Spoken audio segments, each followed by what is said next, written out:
بسم اللہ الرحمن الرحیم۔ دوستو، آج کا ہمارا واقعہ اللہ تعالیٰ کے دیدار کا شوق۔ صاحب قلوبی بیان کرتے ہیں کہ حارثہ ابن ابی اوفا کا ایک نصرانی پڑوسی تھا۔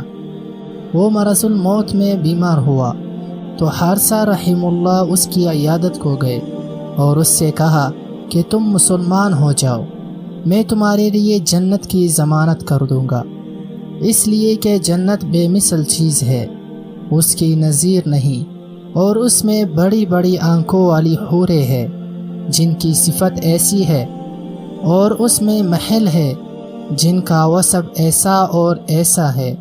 اس کے جواب میں نصرانی نے کہا کہ میں اس سے بھی افضل اور بہتر چاہتا ہوں۔ بس حارثہ نے فرمایا کہ اسلام لاؤ، میں تمہارے واسطے جنت میں دیدار خداوندی کا ضامن بنو۔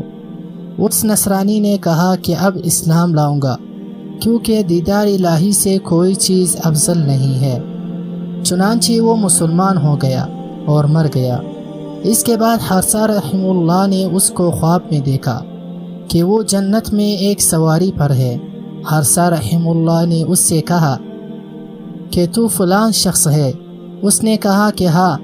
حارثہ رحم اللہ نے فرمایا کہ اللہ تعالیٰ نے تیرے ساتھ کیا کیا؟ اس نے کہا کہ جب میری روح نکلی اس کو عرش کی طرف لے گئے تو اللہ عز و جل نے فرمایا کہ تو میری دیدار اور ملاقات کے شوق میں مجھ پر ایمان لایا، اس لیے تیرے واسطے میری رضامندی اور بقا اور دیدار ہے۔ بس حارثہ رحم اللہ نے فرمایا کہ اس نعمت پر اللہ تعالیٰ کا شکر ہے جس کی مدد سے میں نے تجھ پر احسان کیا۔